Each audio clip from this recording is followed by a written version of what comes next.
works on that till midnight at home. I don't know how he does it. And he just went out and got his bachelor's degree. He's working on his master's. The man is motivated beyond, like you wouldn't believe. I don't get it, but I applaud him for it. But he's an amazing chief. So this is the second year we've done budgeting with him. He did a zero-based budget again, meaning he stopped from the ground. Not, hey, this is what we've always had. This is what we do. I generally spend $50,000 a year in this account, so just keep giving it to me. He goes through every single purchase. What do I need to maintain these assets? What are the resources that my firefighters need to be successful, to be trained, to be safe on the fire ground? And we went through all of that. And he came in with data after data point after data point. Makes it easy, right? Maybe Matt needs to do that more. I don't know. I'm messing with you. You're the only guy that came to see me today, so I got to pick on him. So it's been a really, really great process. And if you noticed, everything that they want, everything is done, and the budget still falls down. It's not because we're cutting budgets, okay? For the record, we're not doing any of that. It's truly based on what are your needs, what's happening from a capital perspective, from an operating perspective. His operating budget was 50 grand higher than it is right now. I'm like, whoa, we can't really do some of that, but let's take it out of our fire equipment rolling reserves that we built for these types of things, replacing a tack hose, which we'll get through, and all these other things. So he's doing a fantastic job. The fire department's in really, really good shape. They're funded well. They're doing the things that they want to do. But I can't say enough about John. Okay? Police department, again, you'll see a higher increase in here. It's not due to operational inefficiency. It's all personnel. So we have some contractual expenses that are part of the contract that makes that increase, and it's a little over $100,000, but a lot of it is two things. We have a 9-person department, 2 people on duty most of the time. We have 1 officer that has been injured for 4 or 5 months already. Will be injured probably for another 6 or 7 months. This person works night shift on the weekends. So what's happening is that we have not backfilled for night shift. I probably shouldn't be saying this in the public. Night shift during the week, but on the weekends, I'm not going to have 1 officer dealing with bar crowds and events and those types of things. We want to make sure those officers are safe, they have backup, they have the ability to respond. If you're at a traffic accident, like you're seeing now in West Church and Maine that's going on, who would be taking care of those other incidents that are happening, right? So we make sure we backfill those with overtime.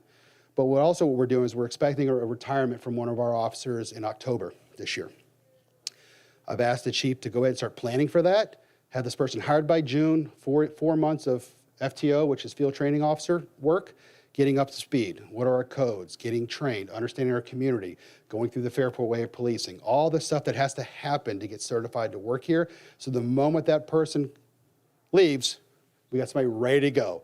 Not someone that can't respond to anything without being held hands. It's ready to go. So that's what's happening now. Well, there's a cost of doing that. It's about $10,000 a month for an officer to carry them through the training process.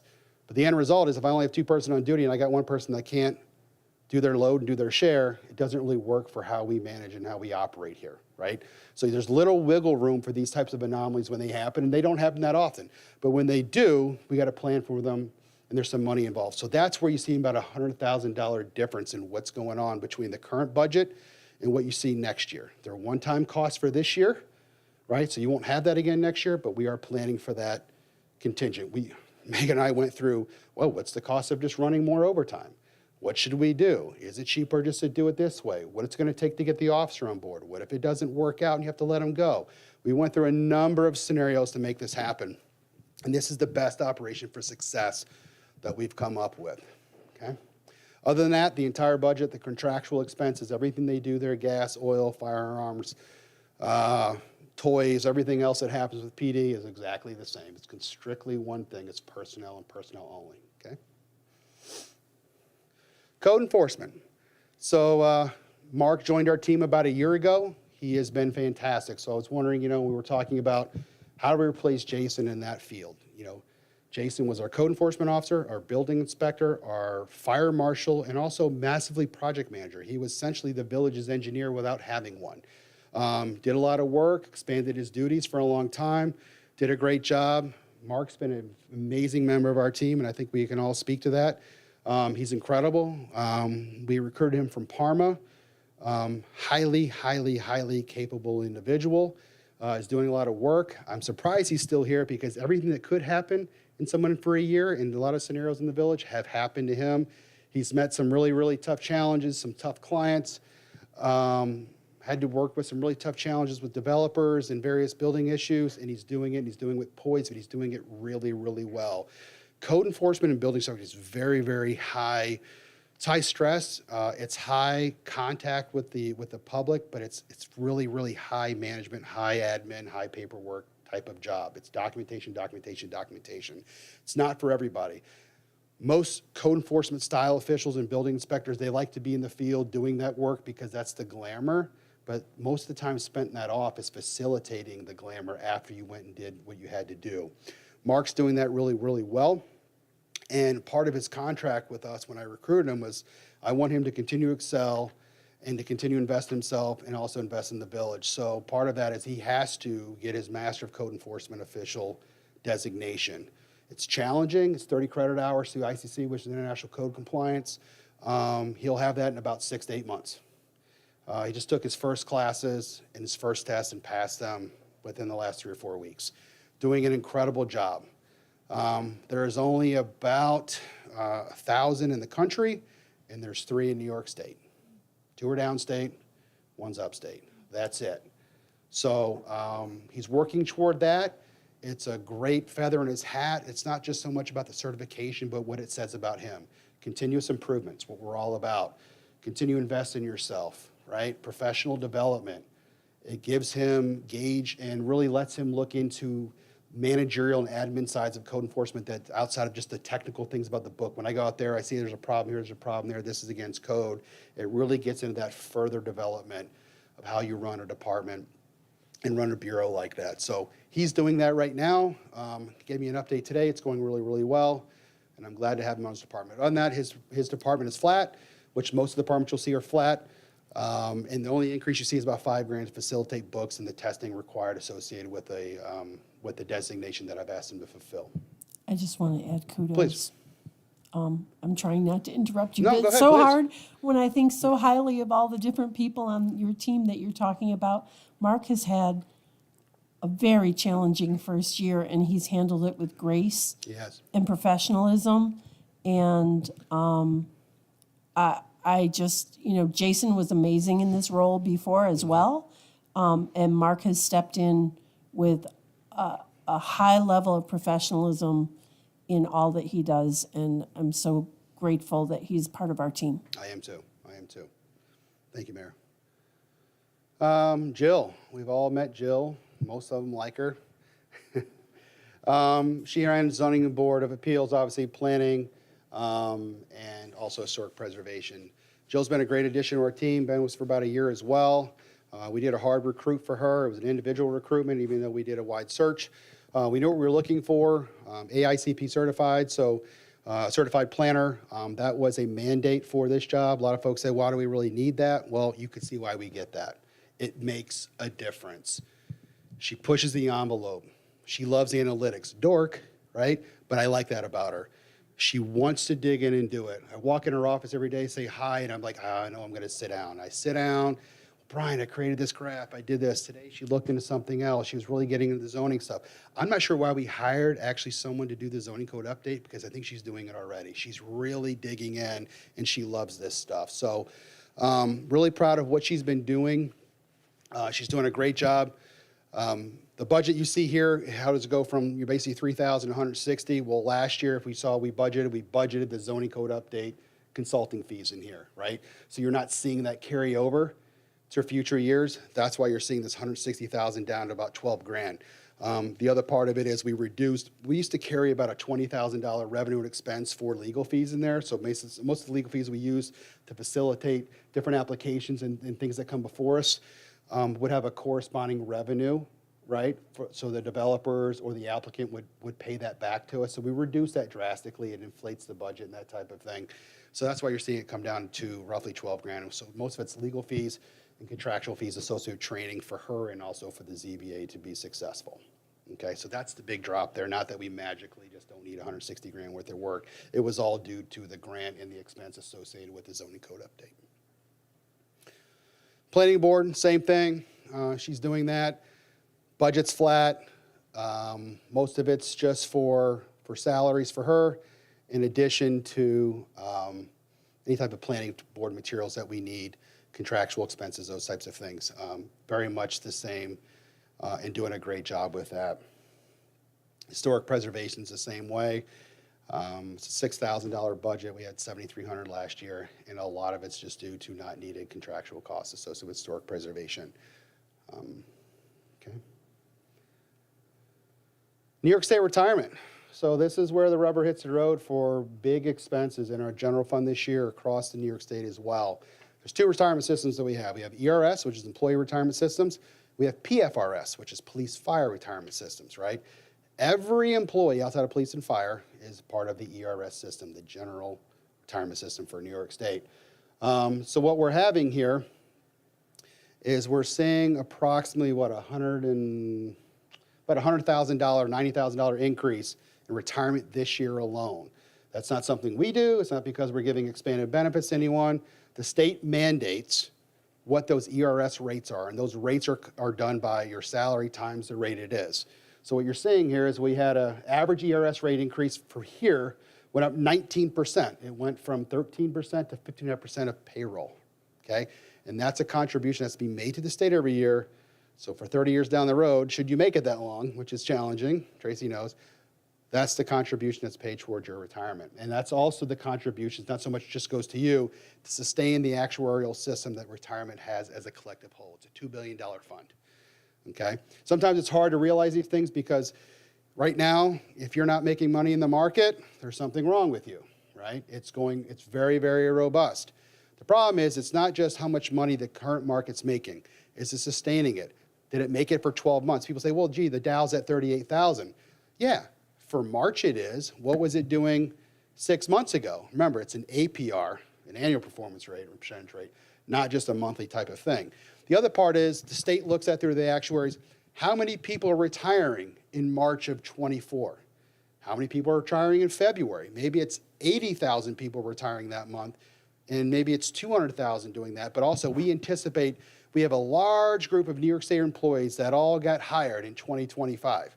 And the payout to push all that out, right, is going to be significant because it was a huge influx of employees when we started recruiting 30 years ago. So while we're doing good in the actuaries and the percentage as far as, you know, the state tries to get a 7% return on their investment compound, annualized. And maybe they're doing that, but because the payout is going to be going out so far for next year, they're making money now in an effort to do that because obviously when you pay out, you're not making interest and gains on that money sitting in that fund. So there's a lot of things that go into play here. Sometimes we get very frustrated. We had a venting session this year for quite some time about it. I'm like, I'd really like to get my hand on this actuary. I'd like to see what's going on. Maybe me and DiNapoli become friends and go to lunch and we can go through this thing. I mean, it's really interesting to see what's happening here. What are they investing in? Public policy determines what you invest in. Maybe things you don't agree with, but it makes 20% on the dollar, right? Versus things you do agree with makes 5%. That happens as well. So all these things, but long story short is for this, a big part of this budget, we knew this was coming. We projected some of this last year, $90,000 increase in retirement alone. So if you didn't do anything, it's a 4% increase in the levy, the amount of money raised by taxes. Okay. The reason why for like Heidi, if you reason, Trustee Oika, sorry, the reason why you see the PFRS rates higher than the ERS rates is because police and fire have a 20-year retirement. General employees have a 30-year retirement. So the rates have to be higher in order to meet that demand. Okay. Health insurance. So again, health insurance was 12.5% increase this year. So it became a high dollar number. We're looking at about a $50,000 increase. We knew that coming in. Next year we're projecting, what, 5 or 6%, I believe, for next year. That's what's been told to us by our broker, so we put that in the budget. The way our fiscal year works, it's kind of split in half, so we have half of a year at this rate, half of the year at a 5% rate. But you're doing this. Sometimes these things change when you have new employees come in. Are they getting a family plan? Are they getting a single plan? The difference between a family plan could be 25 grand, or a single plan could be 8,000, right? So sometimes these never really work out. I think last time you guys saw in your I think it was the March meeting we just had where we went over on budget. Well, it's because somebody signed up. It wasn't anticipated for that. It's something we generally carry. And that's what happened there in order to meet that obligation. But, you know, we do a good job with we're part of FLMHIT, which is the Finger Lakes Municipal Health Insurance Trust. It's a trust or a consortium of approximately 20 municipalities that purchase power like Costco collectively, right? The more belly buttons you're doing, the more purchasing power you have, allegedly the cheaper rates, right? That's the concept behind it. They're really big in this area for that reason. Car dealership even has a consortium. So that's what we do. So we can project this. We understand exactly what our liabilities are, what's our exposure, what's our experience rating, all those things to determine, hey, are we getting an effective rate for next year? We haven't had a 12.5% increase in a very, very, very long time. It used to be double digits every year, no matter what. We've been in the singles for a very, very long time. So this is what's happening here, and it's completely based on our experience and what's happening with health insurance. And really, how many belly buttons do we have in this? About 3,000 folks, I believe, belly buttons, people that are insured by this trust. We know exactly who are the carriers, what's going on, what are the health concerns, is MVP making money off insuring these things, that type of thing. So it really works out well. We have a lot of data to do it with, and we all share in this amongst the 20 municipalities that do this. But that was a huge factor coming in here and really looking at health insurance and what's going on. Other personnel costs, so these are workers' comp, Social Security benefits, cancer insurance for our volunteer firefighters. It's about $461,000, fairly straightforward. One thing about workers' comp is, and this is for some of the more seasoned ones like the mayor and so forth, we used to get a workers' comp refund every year. It could be anywhere from $40,000, it could be $250,000. And what that basically was is, we'll pay this workers' comp premium every year. You know, could be $100,000 that you pay. Well, all of a sudden, you know, due to experience and exposure, the state sets a rates thinking, you know, we're going to have a tough year, or we're going to have this many claims, and this is what the rates need to be. They set those. I don't agree with that, but they do. And then all of a sudden, the year comes through. We haven't had a lot of loss claims on our books, and all of a sudden they go out, they true up what we paid into what the claims were, and if there was an opportunity for us to write a check, which they do this big award ceremony for it, even though it's your money they're giving back to you, it's really strange, but they make it sound like they're doing something for you. And then we would get this $100,000 or $200,000 windfall, which was really nice for us. So we would come back. We used to put it in the capital plan. We used to do it because it's just a cost that we were not used to getting. Well, this year we got about $40,000 back. And so my understanding is, and correct me if I'm wrong, Megan, is that they are really looking at massaging things to the point where you shouldn't be getting a significant refund. This should not be a thing where I overtax, pay this premium, and then I go back and refund it to you later, right? It's disingenuous. We're overtaxing in that regard. I don't mind. You're never going to know what the claims are. It's never going to be net zero.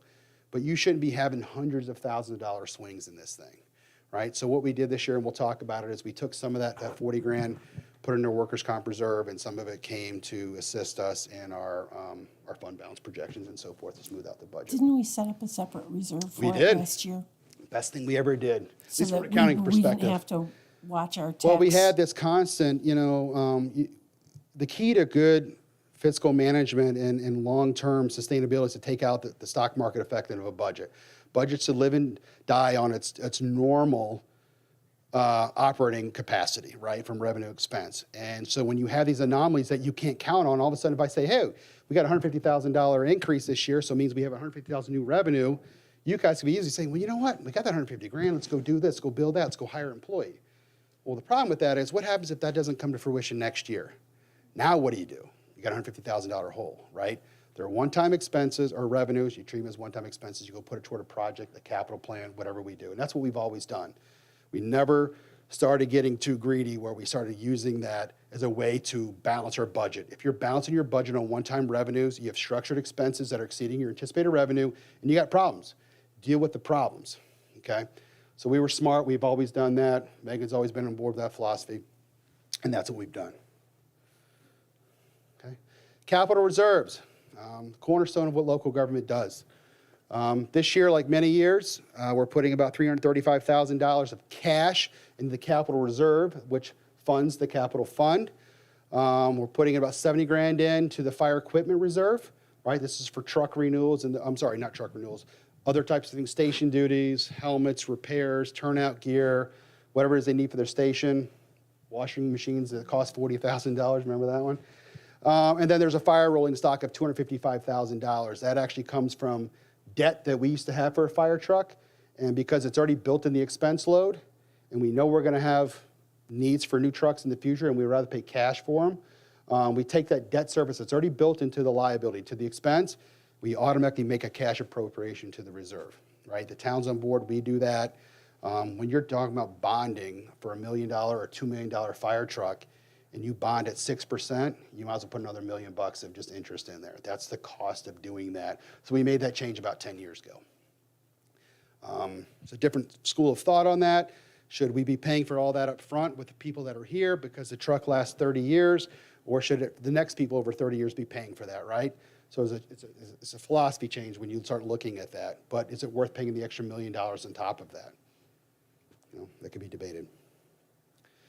Debt service, which is nothing more than a mortgage, a payment plan, a loan, whatever you want to call, right? They're bonds. Debt is just that. So what you're seeing here, where's this at?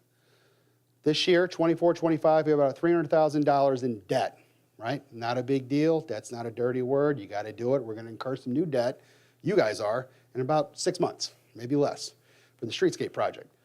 What we're seeing here is the debt goes up to 297 to 307 to 301, then it drops to 185 in 27, 28. Okay, that's significant. You're talking about a $115,000 drop in debt service, which is appropriation from the general fund to pay that. So now you have 115 grand where you can go do whatever. No.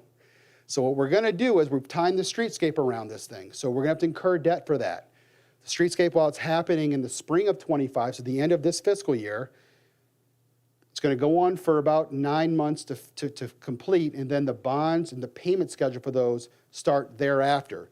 We should be very, very close. When that debt falls off is when our payments start for the streetscape project. There's going to be some overlap, but we're hoping between now and the next 2 years, we'll have enough fund balance, as long as people don't spend all their money in their budgets, to carry over to meet that $60,000 payment or $80,000 payment that we need without eroding at fund balance, which we don't want to do.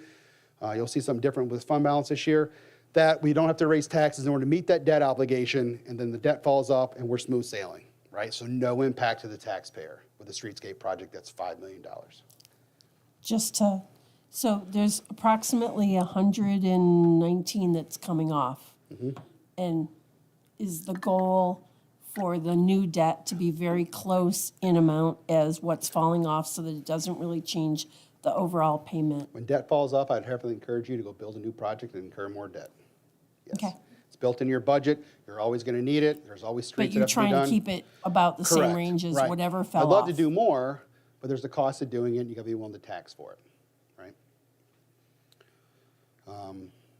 So any questions on debt? It's not glamorous, it's not fun, but that's what we've been really doing. It's really the philosophy of what we're trying to do, how we're trying to do it. We met with bond counsel, all of us did, 3 weeks ago. I think we walked out of there more confused than what we came in with, but it's all about cash flow, timing, when you need it. I don't need $5 million when the project starts in March. We can float it for a while, but how long can we float it, right? Our fund balance is slowly getting less fruitful than it was, and that's okay. We're still sitting at a 30% level. We'll talk about that. But you want to keep at a high level your cash to debt ratio. It helps with your bond ratings. We're about to go to bond rating. We want to keep a AA at minimum. We also want to get favorable interest rates, right? So it's really important that you do that. Just because there's cash sitting in there, it doesn't matter. It's like your savings. No matter what, I'm sure it's something you're checking your savings. You never go under a threshold.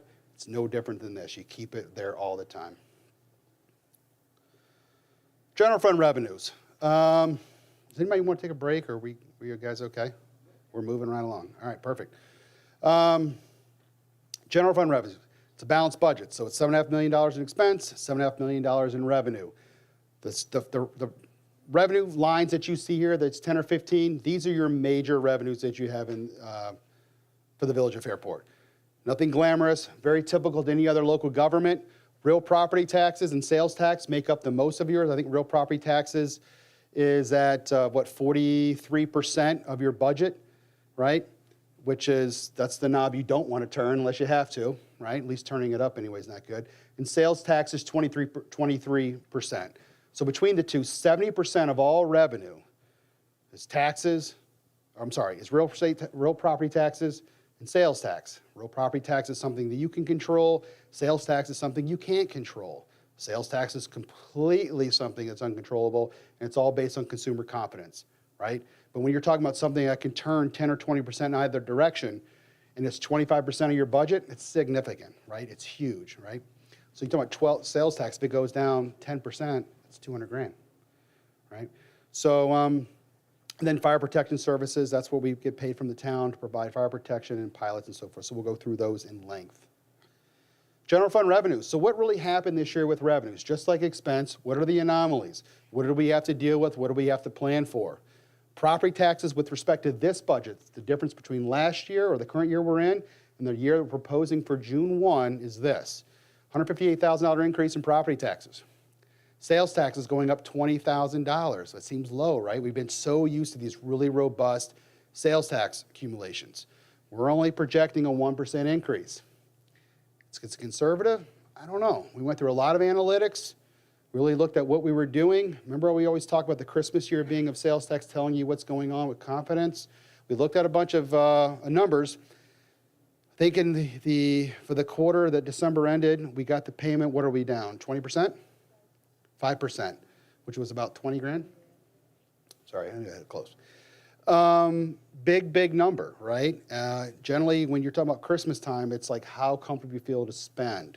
We haven't seen that in a very, very long time. And then if it shows the way it continues to show and we just meet a basic projection, we're going to meet our projection for the end of the year to the penny almost. And we're generally pretty good at projecting these almost to the penny. Could it happen, could it not? I don't know. But you're seeing a little bit of a change there. Also, when you see about the state, we've talked about this before, the state talks about, oh, we're seeing a 10% increase in sales tax, and we're seeing really big increases over here. Well, we anticipate and budget those increases and forecast them, so we're always meeting our budget. When you budget low, and then you overtax because you didn't meet that, you didn't plan for that extra revenue, then you can say, oh, gee, we got 10% windfall, look how good we're doing, and then it makes it up. So it's something we want to look at. Could it move either way? Sure. I'd rather come out and say, hey, we're a little low, and we get an extra 20 or 30 grand next year, right, with sales tax versus trying to take something that is so volatile and plan accordingly with sales tax. Interest and earnings are up 30 grand, which is really, really good. Most of that's through NICLAS, making some good money on our interest and earnings. Rec facility fees are up 10 grand. Farmers market fees are up 12,000. We'll talk about that. We raised some fees associated with that. Interfund transfers and appropriated fund balance of $70,000. Okay. Rental of real property went down a little bit just due to some of the leases expiring on our cell tower. You lost about 75 grand revenue through the zoning code grant that we received. That's no longer in this budget, so obviously the full revenue goes down. Mortgage taxes are going down. It's probably no surprise to you guys, right? When your mortgages are 8 or 9%, no one's really buying the home anymore. So we're seeing that flatten out. There's no property to buy too. But they are definitely leveling out. Fines and forfeitures, ever since we dissolved the village court and went over to the town, any and all revenue outside of some basic fees stay with the town, and we only keep things that are true code violations and fines and so forth associated with the code that you set. So parking fees, code violation fees, those types of things, we'll continue to see the 100% full mark of that, but not much else. Okay? Building permits are down. Building permits were something where for a long time we were seeing $50,000, $60,000 worth of building permits, which is a lot. But we were seeing big development, and we could plan for, hey, I know the cannery and the 40,000 square feet over there is going to be developed next year. It's going to hit this fiscal year.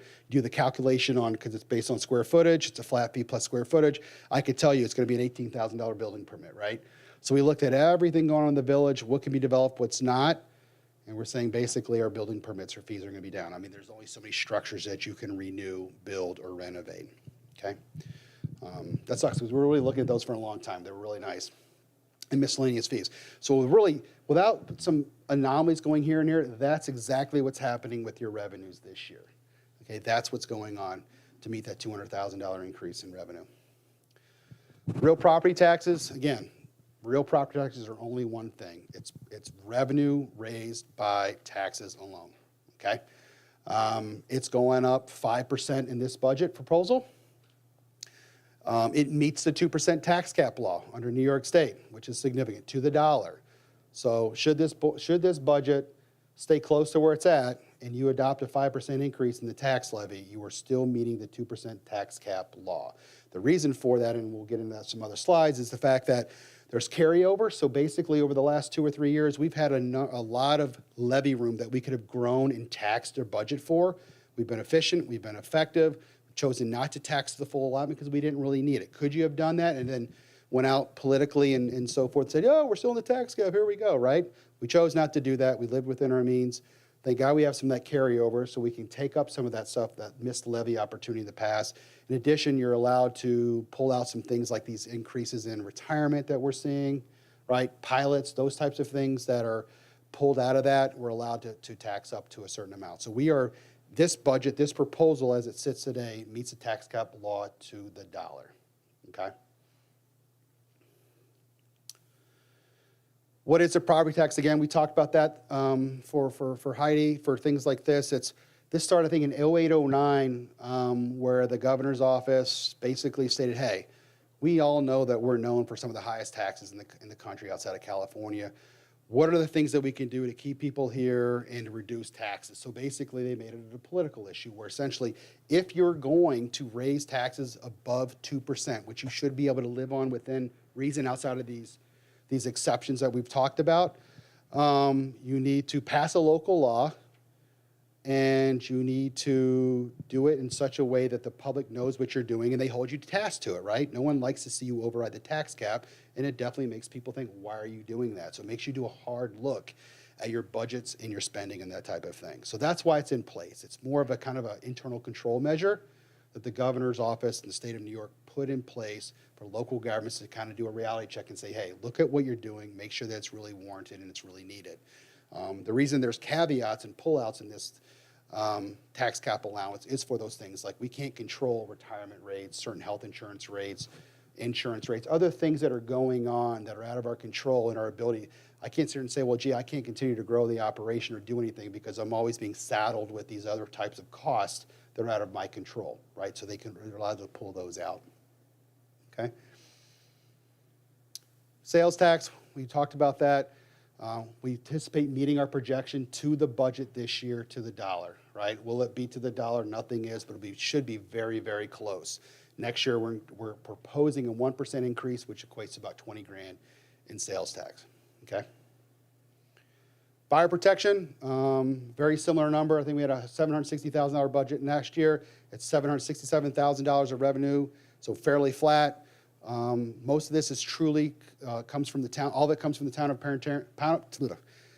Parenton as an appropriation to the village for providing fire protection services to the town. The town by law can't provide their own fire protection, so they contract out. This is anywhere in New York State. All right. The 767 is not a made-up number. We look at all our costs to the penny. Everything that we're budgeting right now, we look at everything. Break it down, true cost, and then there's certain percentage points that are agreed to with the formula of the town that we come to this conclusion, looking at debt, looking at true cost, looking at everything. And then they pay roughly about a 20% of the true cost of running our fire department, right? Because if you think about it, if it's just 1.5 square miles and we're just doing what we're doing, would we need the assets that we do today, right? I wouldn't need 2 stations. I wouldn't need 10 apparatus. I wouldn't need the command structure that I have, right? You wouldn't need it. We're built, and the capacity that we have is only for the sole purpose of having, because we have this fire protection service. We've had it for a very long time, and we have the resources and built it into a way that we can service this contract, right? This district that we've created, right, with the town. So that's why we have it. Does that make sense? Okay. If we didn't do that, somehow we said get out of the business tomorrow, this would drastically go down, and the resources that we allocate to it would drastically come down. Pilots are payment in lieu of taxes. They're not airline pilots. We have the same 11 pilots we've had for a very long time. These are contractual tax abatement contracts that have been facilitated with our Fairport Office of Community Economic Development with certain developers and holdings in the village. in an effort to spur economic development and ensure that these projects that you see listed here have come to fruition and they were actually developed to begin with. So obviously, common sense would be saying if we didn't provide a pilot, a payment in lieu of taxes, which is generally there's a subsidized amount in pilot in tax payments, and eventually it ramps up to its full taxable assessed value over time. These projects may not have happened. Now, some of these continue to get renewed and contracts extended, but these are the 11 pilots that we have, and we get about $224,000 in tax revenue from these alone. Now, remember, if we didn't have the pilots, we'd just be getting them through a tax bill, and they'd be coming through real property taxes versus a pilot payment. Okay. The addition that'll come to this, I believe they passed the resolution today 58 South Main. for 58 South Main, so there'll be an additional pilot in this list, as O said, or the IDA, do I have the right one? Yeah. The IDA passed their pilot today. Yeah, 58 South Main is the Starbucks, Bank of America building. Yeah, it's true. Starbucks is not being abated, just the building is with the restaurant that's going in. Thank you, Mayor. Rental of real property. These are some other opportunities for the board to make revenue outside of the property tax wheel or knob. FMC and OSED pay rental payments for space in the Village Hall because it's an enterprise fund. At least with FMC it is anyway. T-Mobile, Verizon, Fairport Radio, Dish. Those are all folks that are on a municipally owned cell tower. So those are rental fees associated with that. We have land lease associated with the Village Landing project directly across the street, as well as the landing gross receipts. And we have some revocable license agreements where we permit hot dog carts or somebody using patios or whatever the case may be, which makes up the other $4,300. So you'll see a little bit of a dip from last year to this year, and that's solely just due to some of our cell tower contracts being changed and or going away. Okay. All these things outside of some of the, your sales tax and real property taxes, they're very stagnant fees. They're fairly constant for most of the year. They don't fluctuate a whole lot. Fund balance. Fund balance is that. It's just an appropriation from your savings to your general fund in order to balance the budget. So if we didn't appropriate $200,000 this year from fund balance from our savings, we would have a $200,000 budget gap, right? So we take the savings amount. Since I've been here for 10 years, I'm not sure what's gone on before that, while we've always appropriated fund balance, we've never had to use it, meaning our expenses always came in at least $200,000 or whatever the appropriation is less than what the appropriation is, and therefore that fund balance that we appropriate would fall to fund balance, fall to your savings account, and then we'd always take that money and reappropriate it to a future year to reduce the tax burden, that type of thing. And it always keeps, while you're always appropriating fund balance, you're never eroding at your fund balance, the true balance in that account, if you will, in your savings account. Okay, so that's always been a good practice. I'll say this year it's a little different. Instead of carrying over $200,000 a year and saying, yay, we have $200,000 to play with, we actually overspent by $33,000. At least we're projecting it to. It's a couple of things. A lot of work, a lot of things happening, but the cost of everything that we're doing, that we're used to doing, is just astronomical. So now it used to be, we needed $600 for something. We want to do something for $200. We just did it, right? Because when you're putting these budgets together, you're planning an 18-month, right? Plan them 4 or 5 months in advance of adoption, and then 12 months. You don't know what's going on. Your priorities change. Hey, when I did, we went out and bought the voter keychains, right? Easy peasy. Took 2 seconds. $600, right? Before it was like, it's not a big deal. It's the right thing to do. How do you know 12 months ago that we wanted to do that? You don't. And you should have enough flexibility in your budget to handle those types of things, because that's what life is, right? Tomorrow you're going to go do something in your family you didn't plan on doing from a budget standpoint, and that's what you do, right? And as long as you're above the red in your checking account, you go do it. So we're starting to see that dwindle, and we're starting to see real cost and the expense of significant equipment and materials and procurement in general just skyrocket. And to the point that we're very frugal in what we do here, and not in like a weird way. We watch what we're doing. We have very good cost management here. We're particular about what's going on. We do a good job with financial responsibility. And even then, we somehow manage to erode and spend $200,000 more than we generally do. Not that it's illegal, it's okay. And it's what's required, but this is what's happening. I hope it's not what we see for the future, because you need that wiggle room, and we'll have to make up for that some way. But for this year, for projected year end, we don't anticipate. We're not using fund balance. We're just using all of our revenue in the budget outside of fund balance, I should say. 33 grand in fund balance, right. We went over 33 grand. Okay. Go ahead. For those folks here who haven't sat through, this is my 6th budget, I think. Typically, at the end of the year, we have a certain amount of money left over from the budget, and we put that back into the savings account.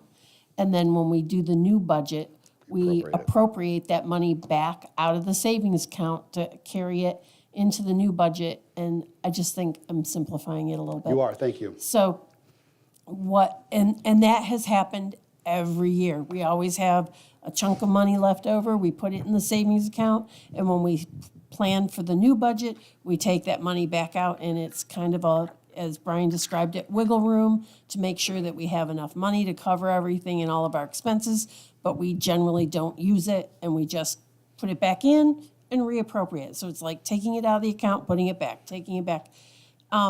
This is the first year, I think, in 6 years that I've seen us not have that extra money to put back into the savings account to plan for the next year. Does that help describe? I used to be very confused, like, what are we doing? And it's just, if you think of it, here's the savings account, here's the checking account. I take the $10 out of the savings account to make sure I have enough to cover the bills for the month. And, we actually didn't need that $10, so I can put it back in the savings account until I need it next month, and I'll put it back in if I need it, or I'll leave it there. Well said. Would you like to do the rest of the presentation? No. Because you did it better than I did. Thank you. But I am not good with budgets and numbers, No, and I have but to think that's hard of exactly the what's going easiest on, and way. you're correct. So for this budget, the one that's being proposed to you now, we're proposing about 200 grand in fund balance. Of that, 167,000 is coming from true fund balance from your savings. The other part is coming from the workers' comp refund, right? So we talked about this a little before. We have about, $250,000 in that fund, roughly. So I can't take from that fund and just go use it as my slush fund to go in and just fund whatever issues or gaps that we have in the budget. But we have a significant appropriation for workers' comp insurance in here. So we reduce that appropriation by $34,000 by taking an appropriation from the refund and putting in the general fund. So that's what you're seeing. So that's how the 167 and 34 gives you that 201 that we're using for fund balance. Okay. It's a weird sheet. I love this sheet because we're dorks, but what it really basically tells you is how do we go from what we adopted last year for fund balance and where do we think we're at? We started the current year we're in with $2,571,000 in fund balance. We're going to end where we think our projected fund balance would be when the fiscal year starts in June to be 2.2. You'll notice there's nothing left over here. So what we're doing is, without looking at a lot of that, is see this contributed capital reserve estimated 259. This coming straight from here. So we had about $259,000 left over that exceeded our fund balance policy of 30%, which we generally do. And there's nothing wrong with that. We're appropriating that to the capital reserve to fund capital projects. And really, it's what it's going to do. It's going to subsidize the debt issuance associated with the streetscape project, right? That's extra revenue. We don't need it for this. I'd rather pay an extra $300 grand in cash than do a 4% bond note on an additional $300,000. That's our proposal to you. That's what we're doing. We're going to discuss debt issuance and everything with streetscape in the very, very near future. Some of the seeker requirements and prep for the authorization to do debt issuance is being written by bond counsel now. I think they asked us today, Megan, for a cash flow analysis and some other stuff, so we have to take care of that. But as it stands right now, doing everything we want to do, your fund balance policy limits that the board has adopted means you have to have between 20 and 30% of your adopted expenditures, right? So if you have a $10 million budget, you have $2 to $3 million, and just to make the math simple, $2 to $3 million sitting in reserve, right, and savings in order to just kind of meet your obligations and make sure that you have some rainy day funds, if you will, okay? So you can always tell here, what is our 20% minimum number, which is 1.4? What's our 30% maximum, 2.2? We've always had 32, 35, 36%. Never a bad thing. So people can say, well, gee, you're really overtaxing because you got all this money sitting in there. Remember, it's one-time revenue. So if I go and appropriate it all this year just to go and meet a $600,000 budget gap, what do you do next year, right? Not a good thing to do. So we've always taken this excess money and we put it to one-time expense, to capital. We've always done that, and it's the right thing to do. So what we're doing now is, again, putting the $260,000 into capital reserve, which is the excess above the 30% fund balance policy limit, which is going to assist in future capital projects in the future. And once we talk about capital projects, you understand why we're doing that. So any questions on that? You have to just examine the sheet in your bed when you're reading this glorious budget document. All right, so all the stuff we've been talking about, nothing else matters but this sheet. We always talk, it's kind of the Bible of the budget sheet. You need to understand this because this is what you're going to have to regurgitate, support, and be able to articulate to your residents and your constituents when they come and talk to you about it. So this is what's going on in the budget, okay? The assessed evaluation, now this is taxable assessed valuation in the Village of Fairport, is $430 million. It's up $5 million from last year, so we have $5 million this year more assessed valuation or more taxable real property than we did last year. It's a 1.14% increase from last year. The tax levy, this number here, is the amount of money raised by taxes, right? So in this budget, you'll see the tax levy is $3.2 million. So if we have a $7 million budget, the gap that I have from making a balanced budget is I found roughly in this case for like $4 million in other revenues, but I have a $3 million gap to make $7 million, right? So I need $3 million. If I want to spend $7 million, if you want to charge and spend $7 million, you need $3 more million or $3.2 million to balance this budget. That's where the tax levy comes in. Tax levy is always filled by do everything you want, find all the other revenues you can based on the expenses you want to do, and whatever that gap is, that's what you need to raise by taxes alone in order to meet the spending obligations that you want to do in this community. Okay? It's $157,000 more than last year. The tax rate, okay, which means nothing, is proposed to be $7.52 per $1,000 of assessed valuation. Does that make sense? Okay. So for $100,000, you'd be paying roughly $752 in taxes on a $100,000 home. $200,000 home, double it. Okay. So it's about 3.9% higher than it was the year before. The median taxable assessed value for a single-family home, we don't make that up. It comes from our assessor, $179,000. Now you're probably saying, well, gee, there's not a $179,000 house to be had in the Village of Fairport. You're right. Fairport and Parenton has been reluctant to do a full assessment and get the equalization rates up. Right now, we're sitting at roughly 70% of full value, full equalization. So what it means is, should they go do a reassessment right now, just for median taxable assessed values for single-family homes, on average, right now, and it's going to erode for another year or so, it'd be going up at least 30%, right? So if you have a $200,000 house, it may be assessed at $260,000 when the full reassessment. I think it's going to be much more than that, but that's what they're looking at right now. They haven't done that yet, so we're still going off of only assessed value for single-family homes. And it should be, that number should be taken into consideration building permits, homes that are selling, right? Because that's all real data that they can use to massage that number. It doesn't seem like it's doing too much when you start seeing numbers that barely go up from the previous year by only $1,000, right? Most houses are selling between $300 to $450 all day long. You know, and by the way, I mean, we'll get into this too when we go through this process because we're in it with the town as well. I have no problem if they want to go out and tell everybody's house in the Village of Fairport is worth $1 million, and that's your new assessed value. It doesn't mean your taxes go up one bit, right? If your assessed valuation goes up 50%, your tax rate goes down by 50%, so you're paying the same amount of money. The only time you pay more is when they choose to spend more and charge it through the, not even spending more, the levy goes up. You'll see in this budget, our budget is going up $200,000, but our levy is only going up $157,000 because we found $40,000 other revenue to meet those spending obligations, and that was the gap.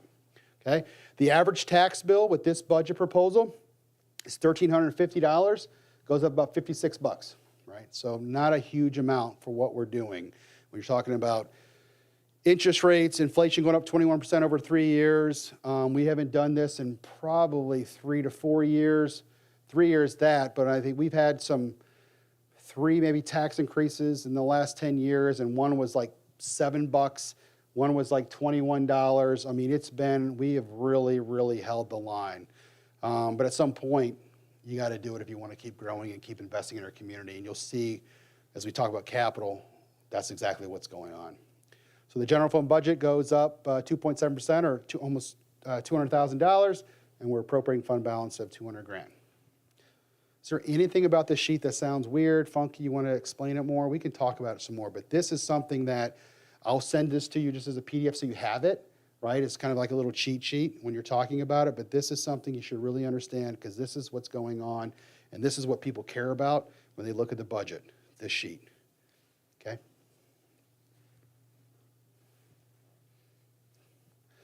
Breakdown by function. So the average tax bills we talked about is $1,350. This is what makes that up. So if you're taking it down truly by the tax bill, on average, if it's $1,350, Public Works costs $361. Police is $392. Debt service is $53. Clerk Treasurer's Office $57. That type of thing. So we just kind of break it down so you kind of understand by function what we're doing. What is the cost to have that service, right? Okay. So it's a nice little breakdown pie chart, easy to understand, and I think it really provides some transparency about what we're doing. Okay. Pardon me? You have everything you see here is in your budget times 2. Yep. We're back already? Okay. Does anybody need a break? Keep going. All right, so capital. This is the fun stuff. This isn't our streetscape, but it is a streetscape, and it's just supposed to get you motivated and happy. I knew we'd lose one eventually. It's dry. Our 10-year capital plan. We're really proud of this. We work hard on this, really looking at what are our needs today and what are our needs tomorrow, and making sure that whatever we do today doesn't negatively impact our ability to operate in the future. So we do this for 10-year capital planning. We do it through 3-year operational budget forecasting. You have that in your budget book. So we'll go through this a little bit and talk about what we're proposing, what are some of the projects and things that we're planning on doing this year. Without getting into all this, again, I preach this all day long. The importance of capital planning is everything. It's why you sit here. It's why we work here. It's what we do. You don't become a village board and start a whole company and hire employees just to pay out paychecks and to give out building permits and to do clerk treasurer fees and doing the occasional notary every 3 seconds of the day. That's not it. The public relates to a couple of things, and a lot of it is capital planning. Where's our money going? How does it look and feel in our community? Are we continuing to make continuous improvement in investing, right? Or are we just barely saying we can't afford it, everything keeps eroding, but guess what? We still got local government, Village Hall is still lit up, right? People want to make sure those investments are happening. The basics need to be done well. That's why villages were formed. That's why there was towns, you had these types of things. The villages said, hey, we're going to have some density. We're going to bring the commerce into this area. We demand additional services. That's why towns don't even have fire districts, right? There's no need for it. They said, and we're willing to pay for that extra layer of service as long as we're getting those attributes, and that's what capital planning is. I just want to pause you for 1 second. Just from my experience of talking to other mayors and in other villages, including some of the villages that are in Monroe County, not everybody has a capital plan. It's true. We are very lucky that we have a very robust and well-planned capital plan, and it's why you see the amazing things that happen in this community because of this work. Yes, correct. We actually did an exercise not too long ago at an electric meeting in Syracuse, and we found out how many people did capital plans, and it was a very limited number of folks. So we're going to get into all these. There's no sense looking at this, but you're looking about a number of projects that we're proposing to do this year. It's a little over $2 million of work. Does not include, streetscape, but these are the types of things, and we'll go through some of these in more detail. So Village Hall conference room chairs. Everybody would say right now that your rear hurts. Those chairs are not very good, and they need to be changed. It's a nice thing for us because internally we don't want to sit in meetings too long or we have to, so we don't get too comfortable. But they need to be replaced in both our conference rooms, and we plan on doing that. Village Hall IT upgrades, there's always, again, talking about this, some of the capital stuff to it for switches and gears and other network type of things that Matt magically charges us on a daily basis. So we'll be doing that. Village Hall ADA doors, some birdie said that we want to do that, so we're going to do that. We're even looking at possibly, heating the sidewalk in the rear of the building and doing that. There's some challenges to some of that. Is it really needed? Is it not? One of the bigger things of doing that is just getting rid of some of the salt so we're not tracking it through the building and the carpets and everything else. And it's a lot of cleanup. Whether that stays in this or not, I'm not sure if it will, but we'll take a look at it. The Village Hall garage doors in the back, as you know, they're pretty old. One of them I think is original to the building.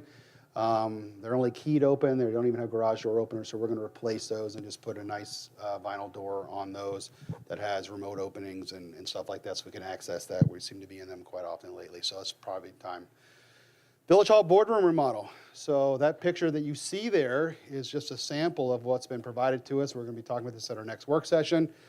You can see it's kind of different, circular, whatever. There's a number of recommendations and concepts for you guys to discuss and get giddy about, so I look forward to that. You can have fun with it, fun fabrics, lots of colors, cool setups, modular systems so you can move it and manipulate the room to whatever the function is that you're doing. So we'll be talking about that, so we'll be doing that work. Front step repair at Village Hall. So I know it's small and de minimis at $5,000. We actually just repaired it already. I don't think it's going to last very long, and it's nothing against Public Works or anything. It's just the staircase in front of Village Hall is going to cost about $50,000 to repair. So we're trying to limp that on as long as we can instead of replacing it.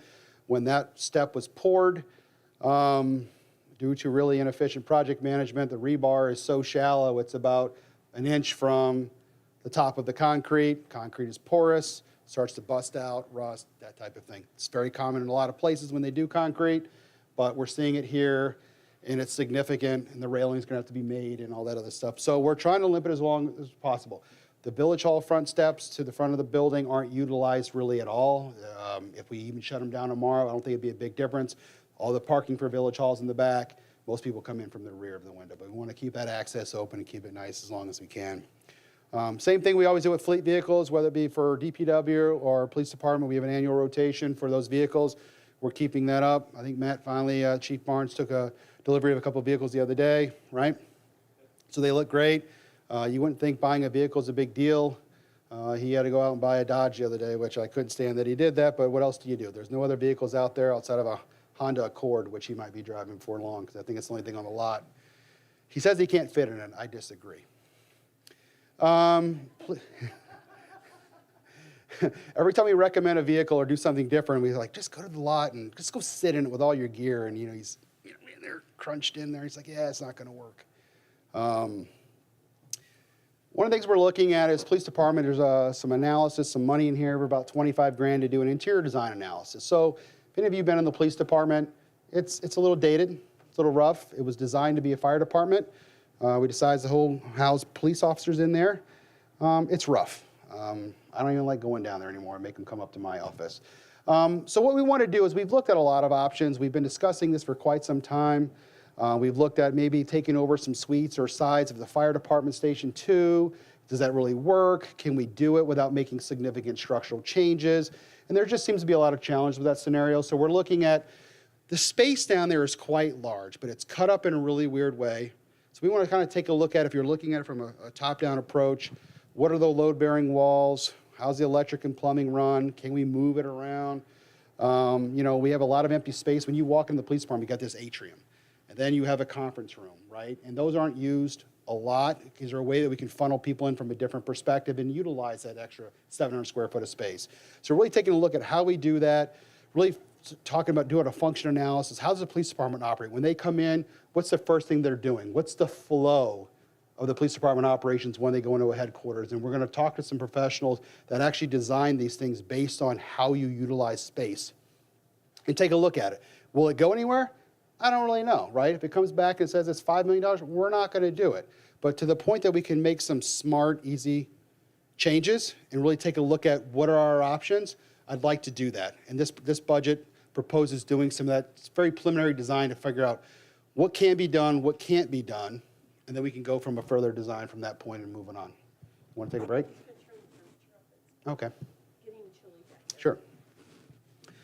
We have the Parks Bond and Pocket Park in here for $75,000. Whether we move forward with that project or not is really up to you guys. We start really looking at your wants versus your need and what the uses are and so forth. We'll talk about that. But that is budgeted here, and there is funding to do some work over there. The Main Street Streetscape project is in this budget. You see only $21,000. That's not a figment of your imagination.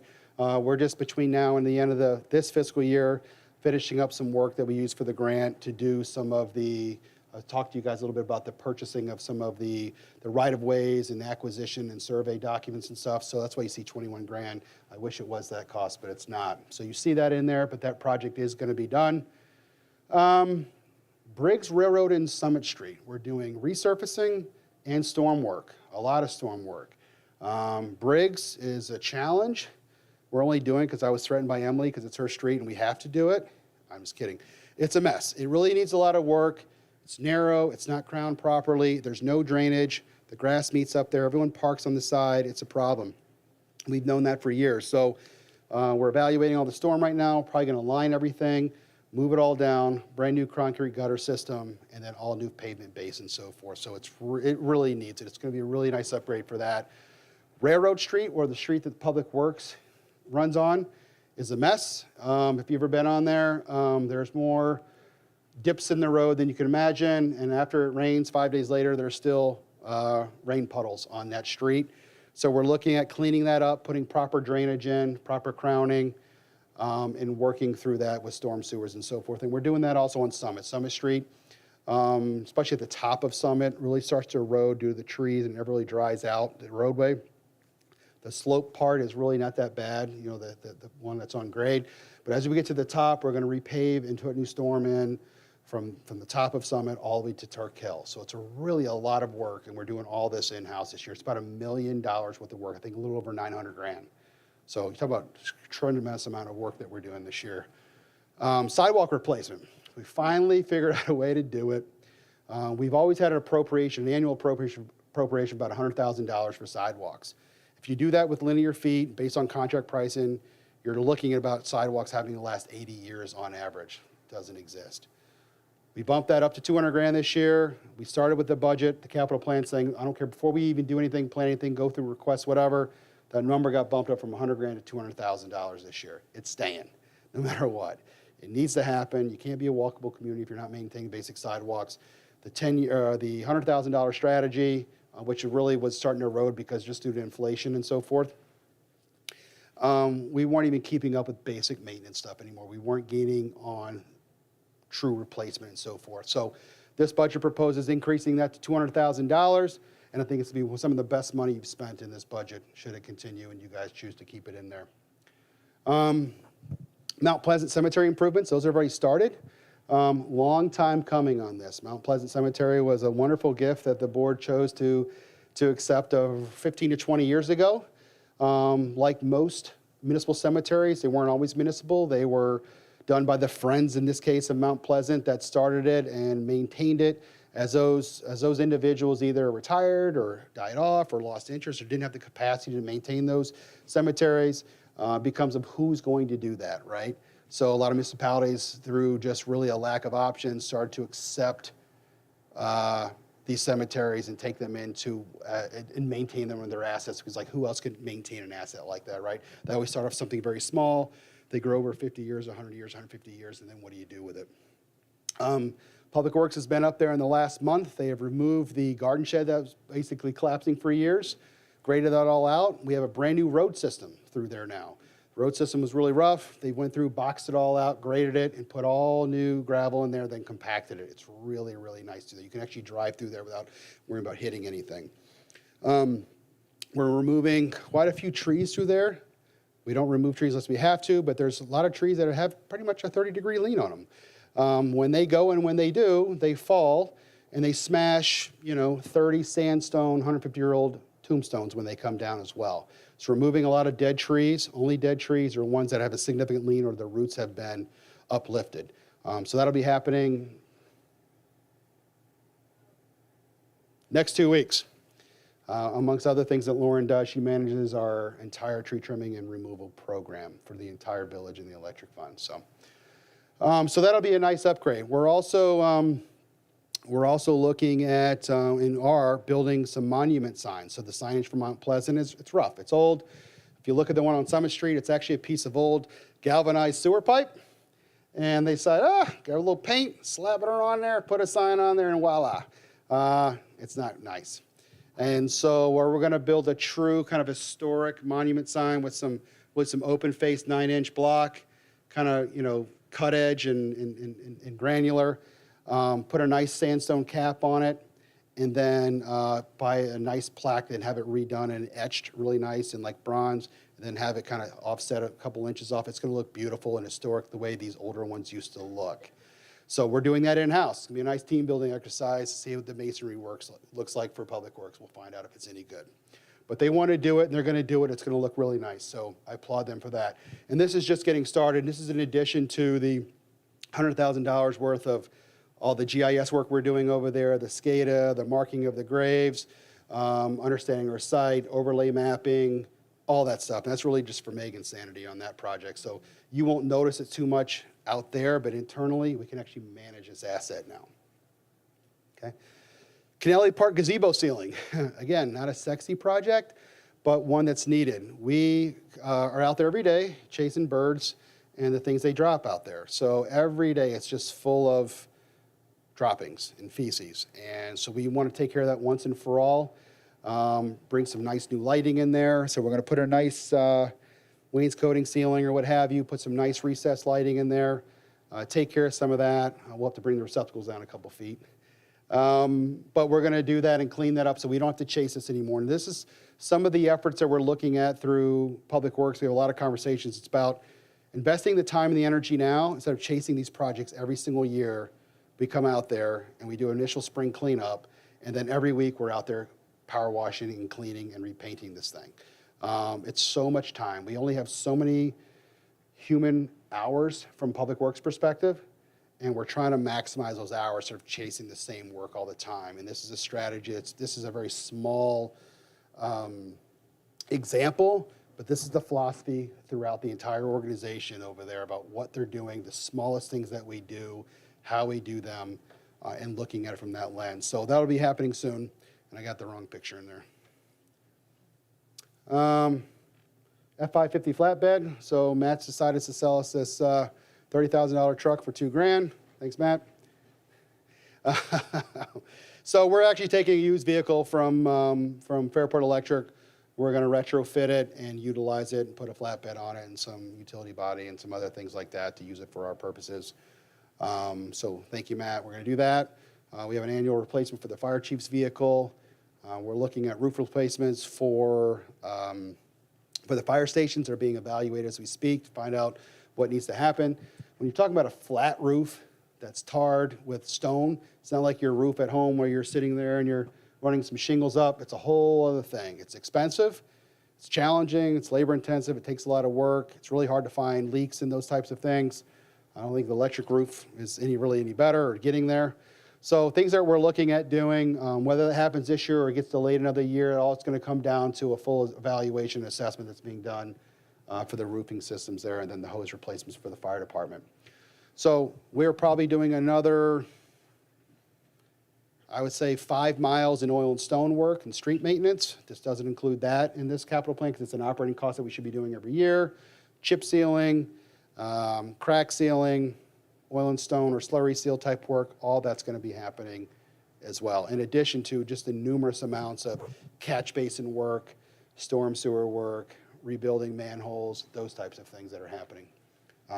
Just on the phone with Jason today, we're looking at buying some really nice signposts and stuff that are really ornamental and great, and replacing them all in the kind of the commercial corridor in the East Church, West Church Street corridor. They're expensive, but when you talk about a pop versus having a breakaway pole that's required by OTU now, we're going to kind of do this and ask for permission later. Make it look really nice. So, I mean, there's plenty of things that are happening like that. They just finished their inventory analysis, so really looking at the signage, what we have in the right-of-way, documenting all of that. When was it painted? When was it maintained? Do we really need it anymore, right? Those types of things. So a lot of work happening over there.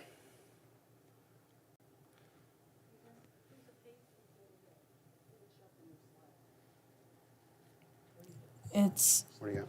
park benches and trash cans. Okay, see, doing more work. That's, Southeast Canal Bank landscaping. I did miss it. Door security and lock sets. Pickup truck. So let me talk about one of those at a time, so I don't forget. Okay, them. all right. So let's start park benches and trash cans So and cost that's- That's a 30,000. replacement of doing all that, but what we're finding is that, the benches that we use, the Do More accounts are really, really high-quality steel containers, but they have a shelf life on them. So the cost to replace those is $2,000 to $3,000, or we found someone that can actually sandblast all these, repowder coat them for $200 a unit. So we're doing all that throughout the village and refreshing everything. So it's a great project, reusing it all. The bottom parts of these containers are actually little steel pieces that keep them off the ground, so they're meant to rot, and just put new pieces in there. So we're looking at doing all that and working on that. You'll notice a lot of the wooden benches throughout the village have been replaced. Those are getting redone. I'm tired of repainting these things. We're never going to paint a bench again. You either keep it natural or we'll stain it. But this whole painting thing's going to go away. They're working on painting all of the mooring and canal corridor this year and refreshing all that up. They're power washing all of the kind of the black gook and stuff that's on the walking parameters and the docking areas and cleaning that up. The Southeast Bank, I think was one of you brought up. Thank you for that, Mayor. I missed one. Landscaping. Yeah, so that's about a $100,000 investment into new landscaping on the Southeast Bank. So that is everything from the lift bridge east on the south side of the canal is all being ripped up. That's actually happening starting next week. We've already started doing some of that work. And we will be ripping that out, pulling out all of the weed mat that's in there. We've learned a lot about kind of what's been going on. The weed mat, unfortunately, has been choking out the plants, and then when you mulch, unfortunately, it's a harbor for seeds, and that's the only thing that tends to grow. You'll never get rid of it. So when you guys kept yelling at us all these years for the weeds and you're not maintaining it, it was impossible. You could have never done it. It could have never been maintained. It was a recipe for disaster. You could have never done it. So we're figuring out how we go about doing that, working with our landscape architect. We'll be talking to the board about that a little more in the future. They're still working on some analysis. But they gave us kind of a work plan of what we want to do this year. More than likely, what you're going to see is once we do this work, we want to make sure that, if we leave this kind of open, bare, soiled landscape area open to droppings and birds and everything else between the spring and the fall when we do this work, more than likely all those seeds and other things are going to get trapped in there through the springtime. So what we'd like to do is we're going to put some plastic over that. And it does a couple things. It keeps this material from coming back in, but also it's a kind of a trick where it actually cooks for any of the remaining seeds and invasive species that are in the ground, and it'll kill that between now and October when we start to work on that project. So that's what we're looking at doing right now. So it may not be as aesthetically pleasing. We'll clean up as best we can, but we're prepping it now so we can do it. We can't do all this work and keep it the way it is now, do all this work in the fall with leaf collection and everything else that we have to do and do it in a timely fashion. So that's something we're working on right now. I think some of the equipment that we're running to do this work comes in next week. What's some of the other ones you saw, Mary? Door security and lock sets. So this is, again, one that's not great, but if you look at our key rings, it looks like we somehow Shawshank Redemption and the Village of Fairport match. We have about 300 keys, 3 different lock sets, all over the place. Who knows who has them, what past employee has them, where they're at, what's going on. If you ask me for a key for something like that, who knows where it's at? It's quite alarming. So we're going to go through and change all the lock sets and the innards on these things and the cores and make sure that we have something that's functional, that we know where it's at, it's secure. A lot of things may or may not be as secure as we want to, and make sure this is correct. It's a massive, massive undertaking, but it needs to happen. And There's a lot of first. doors in these buildings. It's a lot. It's a lot. So that's something that's just huge. And what else do you have? Pickup truck with V-plow. It's a replacement of pickup truck with V-plow. Zero-turn, the zero-turn mower, this picture was where the Oh, there you go. gazebo. Listen, this weekend was long when I was finishing this thing up, so. No worries. But yeah, something like that, you'll get a new mower, that type of thing. Typical replacement items that we have to do. Okay? So a lot going on with capital. It's the fun stuff, it's exciting. We're doing as much as we can with the work and the people that we have. It's just challenging. I mean, even today, we had 5 people out of Public Works. Had 2 people sick, 1 at a funeral, 1 person injured, and 1 person let go. So you talk about 13 people, and then the other 4 are on trash duty. So we talk about, what work do you get done? How do you get it done? And so today it's like, hey, I want to go do something else, or we had planned on doing that. How do you do that with those resources, right? So no different than police. We talked about that and the staffing that's going over there. If I only have 1 person on duty due to somebody else being injured and another person training, how do I meet those obligations that we have as a service level department, right? So no different than Public Works or electric or anything else that's going on. Matt knows plenty about that too. We're constantly, electric is a constant rotating door. There's always new opportunities, people coming and going, different things, retirements. It's just a never-ending battle for recruitment and retention. It's really challenging. And you can throw as much money as you want at it, whatever, people leave or do different things for all kinds of reasons. So the dirty but must-do work for sanitary sewer fund. This is a program we all started back in the 18-19 season. No significant changes here or anomalies.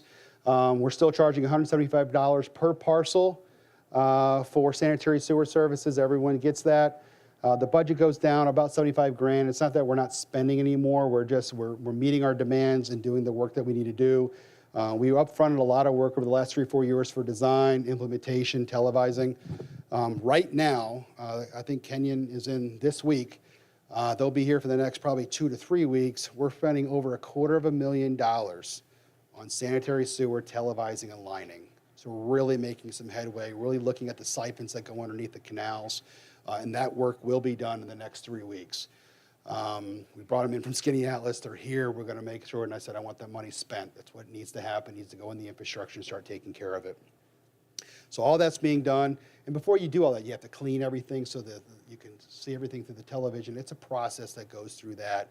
We're putting folks from Public Works with them because we know our infrastructure and doing that work. So it's not so much just bring in an outside consultant or an outside vendor and they just come and do the work. There's a lot of a collaboration that happens between internal and external forces. So nevertheless, next year, we are going to be doing about another $100,000 for the budgets being proposed in sanitary sewer lining. Very, very necessary. We have 22 miles of sanitary sewer mains in the village. So keeping up on that, you'll always see this in there to an extent until we get them all lined. Certain things can be lined, certain things can. I'll tell you probably 95% of the stuff we have in the village for sanitary sewer only can be lined. Other stuff's going to have to be excavated because it's just broken, cracked, deficient, what have you. Storm is a whole other conversation. We have a lot of storm in this village that is in really, really rough shape. A lot of it is corrugated galvanized pipe, all collapsing, all put in the 60s. So that's very challenging. Heidi's neighborhood is probably the worst neighborhood in development for storm in the village, and it's really rough, and it's one of the newer ones that we have as well. Okay. So for the lining program, we're doing Roselawn, Parse, Clinton, Dewey, James, and Barrett, and we get some CDBG money, which is Community Development Block Grant. It's for areas deemed by the federal government to have some, to be low to moderate income and have some other external factors that require some investment in from the federal government, and we'll be doing Frank Street with that money. And generally, we get an appropriation maybe from 30 to 60 grand a year from the CDBG program, which comes from the county. Okay? So doing a lot of work there. The electric fund. So Matt can finally go home after this. An amazing team we have here. You see this picture? I was looking at this today, Matt, and it's like, we didn't take this but about a year ago, and there's so many faces there that no longer exist or have moved on or have done other things. I think we're going to have to almost do it annually just to kind of keep it up to date and refreshed. But an incredible team that Matt has done there. Their leadership and the management and the organizational really management that he does over there is fantastic and truly second to none. We look at Matt and his team to almost take care of every little thing that happens in this village. And just due to experience and exposure of his team, they help out in every capacity because there's always some asset or resource there that we could capitalize on. So great, great team. This was a great picture, I remember that. So what's happening in electric fund? Well, the budget went up $7 million. Oh my God. It's really not as bad as it seems. So our sales are fairly consistent. You're seeing them roughly staying in that $20 million mark. PPACs or purchase power adjustment charges, those are going up a little bit. And then mostly that is due to a number of things. We have mandates, we have extra fees, transmission charges, fees from the governor, Rex and Zex.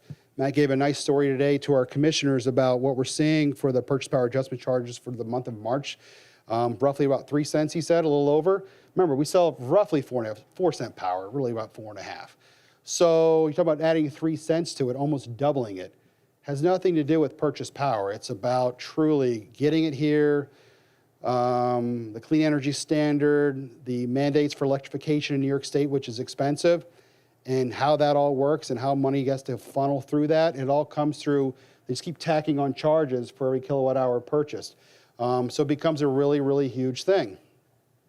So we're seeing that, but a majority of this, about $5 million, is solely due to we are incurring new debt. So we're issuing some bonds, and we are doing a significant, about $1 million project for our AMR system. Our automatic meter reads are all digital, so we can understand what's going on, what's there. We no longer need to go out and drive the car down your street in an effort to read your meters. They can tell what meters are out, what's going on, what's happening, all from a centralized location at the operations center. It's going to be a nice attribute in addition to the customer. The customer gets to have this data, track it, see what's going on, see what's happening in their accounts, and they can all see it in real time. So this is the next evolution in metering and what systems are going to. RG&E as an investor-owned utility is already undertaking this process as we speak. And we're about to go through that.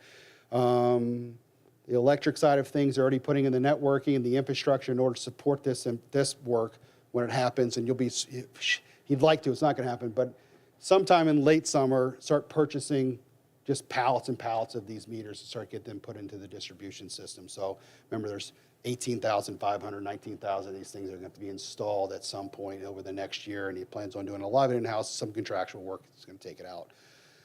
The other part of it is we're doing a significant rehab to one of our substations. So Matt was doing some soul searching on how we do that. They're very expensive. There's nothing inexpensive about that, in addition to just getting parts. Even if you said, hey, all the money in the world really doesn't matter, I have it, let's go buy all the necessary equipment and replacement parts as needed. The time from that is really challenging as well. So they're going to take on an internal rehabilitation project, put in $4 or $5 million into that. Should be starting that this year, right? And investing in that, and we should get, 20 plus years, Matt, of that rehabilitation work. So that's where you're seeing that extra cost of this. This budget does not assume any other, because it's the electric fund, as you all know, we can't artificially say, oh, I just need more money, let me raise the taxes, if you will, or raise the rates. There is a rate filing process or a rate case filing that has to happen for this. We are undergoing that review as we speak. It is necessary, in our opinion, that we raise our electric rates a little bit in an effort to meet those obligations and operating costs that we're seeing, and not to mention the debt costs associated with just the things that we were talking about. And they'll be built into that rate. But right now, this budget does not assume that. Yes, ma'am.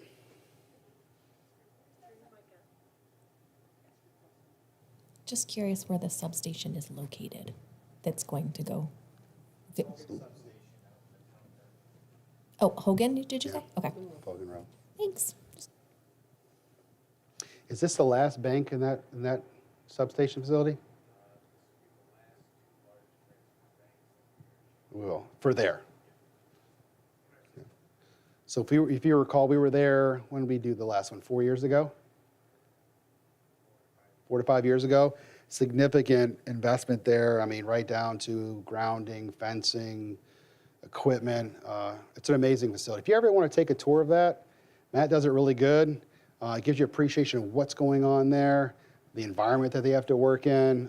It's really impressive. So if you guys ever want to do a little, maybe before a work session, do a little show and tell thing or something like that, field trip, I'd highly recommend it. It's great to hear and see what's really happening inside. You always drive by these substations on the side of highways or roads, and you kind of just see a bunch of wires and a bunch of transformers sticking up and a bunch of steel, and like, whatever. It comes off the line and it goes to the substation and it gets pushed out. But there's a lot happening in there.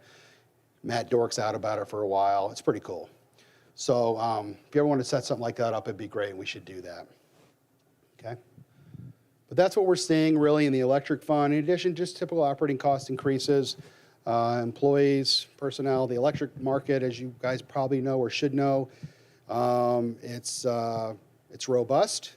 The industry is allegedly having a kind of an exodus and a loss of qualified people, so recruitment is strong. They're paying significant dollars to do that. I received a resignation notice today from someone that we pay six figures to that's leaving to make more money than six figures. So it's a challenging environment to work in. We try to be competitive. I think we are. We provide so much more for an employee that works over there than just a salary. The operations center and the garage and everything that we get to use, our equipment, our trucks, everything is top notch. You have the capacity to kind of come and go as a family and be regimented by as a human and what you want to do. We do high levels of training and expertise. You get your hands on a lot of things in a smaller system like this versus a larger investor-owned utility where you may be more segmented into a specific field or division. So it's a great, great place to work. In the end of the day, the amount of money, the amount of overtime, and some of these other utilities outweighs some of those benefits that we believe are true benefits for a long career, for a 30-year career versus a short-term gain. But people make decisions based on that, and I don't blame them. That's fine. And that's what's going on. So we're constantly seeing this. We have periods of where there's some change, and there's some periods of not. But we're actually hosting our Municipal Electric Utilities Association, our executive board, and our New York Municipal Power Agency board in Fairport next week, 27th, whenever that is, 2 weeks. Here at Fairport Operations Center, just kind of showing it off, what we're doing, what's going on, see what's happening. So I'm glad to do that as president of MUA, and Matt sits on the NIMPA board as well. But anyways, the electric fund is doing really, really well. We're constantly seeing increased costs, so that's what we're seeing. Electricity sales are volatile. They're more so when you're always going to electrification and you're starting to reduce other places of generation outside of more greener infrastructure. So like anything, there's a transition that needs to happen. It's challenging. It will happen eventually. So yeah, that's the environment we work in. And so outside of the operations center, Matt and I and Lauren, others, that's all we deal with is the greater energy market, how it's being produced, the effects of policy on our ability to operate here and control costs while meeting those goals that need to be met, right? And finding those efficiencies. It's super challenging. It can be overwhelming, I'll tell you that. But it is a large part of the things that we're involved in with Fairport Electric. So, any questions on the electric fund? Matt, do you want to talk anything about it? Is there anything we missed in a nutshell? Nothing sexy about it. I mean, procurement's huge. I mean, it's we're spending, $400,000 or $500,000 a year on parts and labor, and it just scratches the surface. Matt, would you say poles used to be $30 and now they're $200? It's a significant thing of what we're doing and how we do it. I mean, there's a lot of infrastructure. We're talking about a 26 square mile franchise. There's, everything on the side of the road or in the ground for that true square miles. It's a lot of depreciable assets that need to be maintained and recuperated and replaced. So, and they do it all very well with a very small staff here. So, okay. The expenditures, the same thing. We talked about all this kind of a lot. Revenues. That's our budget. That's what we're planning. That's what we're proposing for this year. I hope that you feel that it's something we're really investing in the community and what we're doing. We're capitalizing on a lot of our investments, our infrastructure.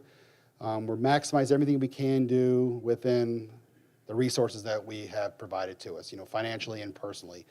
A lot of work to be done, a lot of little things that are happening behind the scenes. keeping the quality of life of the organization where it needs to be, keep a high-performing organization that has high expectations, high accountability, that's fostering continuous improvement for the village of Fairport, and keep progressing this place. We don't want something where it becomes stagnant. We just keep doing the same old thing all the time. Some of these projects in here aren't so great as far as from an appeal perspective, but they need to be done. Maintaining your assets, investing in what we're doing, and it's working. People continue to use the village of Fairport and everything that we do. They're catalyst projects for continuous improvement, continuous economic development, continuous private investment into assets and real estate transactions and developments. I mean, those things are really, really important. Every project we've done, I think, has contributed to some form of success or some compound effect of the private markets investing in Fairport. So I'm super proud of that. I look forward to working with you guys through this budget process over the next couple of weeks. Don't hesitate at all to ask any questions, anything that you have. We've had board members in the past that, as they're digesting this at home, they're just drafting all their notes and then just send us, 40 questions, and we get to sit down and go through them all. The thing is, if you're asking the question, I'm sure someone else has that same question. So draft it down. If we can bring it back to you in writing, that way we can give it to everybody. You can see it. It really helps out a lot. And it also helps us really kind of take a look and a hard look at, oh, I didn't really think of it that way. So take a look at that. Read the budget message. If you want to go through this internally, if there's something where, Heidi or something like that, being the first time you want to sit down and just kind of do a little kumbaya in the conference room for a couple hours, more than happy for Megan and I to do that with any of you and go through this budget in a little more detail and stuff so you really understand what you're looking at and how the line item budget and the budget really functions. This was very high level that we looked at today, but we can talk about that. So thank you for all your time and patience, and I look forward to working with you. Thank you. Thank you. Megan, at the beginning of this meeting, because I did not have an agenda in front of me, I never took roll call. Could you take roll call, please? Trustee Wojka? Here. Trustee Banaski? Hello. Trustee Mishler? Here. Trustee Briggs? Here. Mayor Domeretz? Here. With that, can I have a motion? Can I have a motion? I don't think that we have any other business this evening, so can I have a motion and a second to adjourn, please? So moved. Trustee Wicca. All in favor? Aye. Anyone opposed? That will carry unanimously. Thank you all for joining us this evening for the budget. And our next meeting, Brian? Brian, the next meeting is Wednesday at 6 p.m., correct? In this room. All right.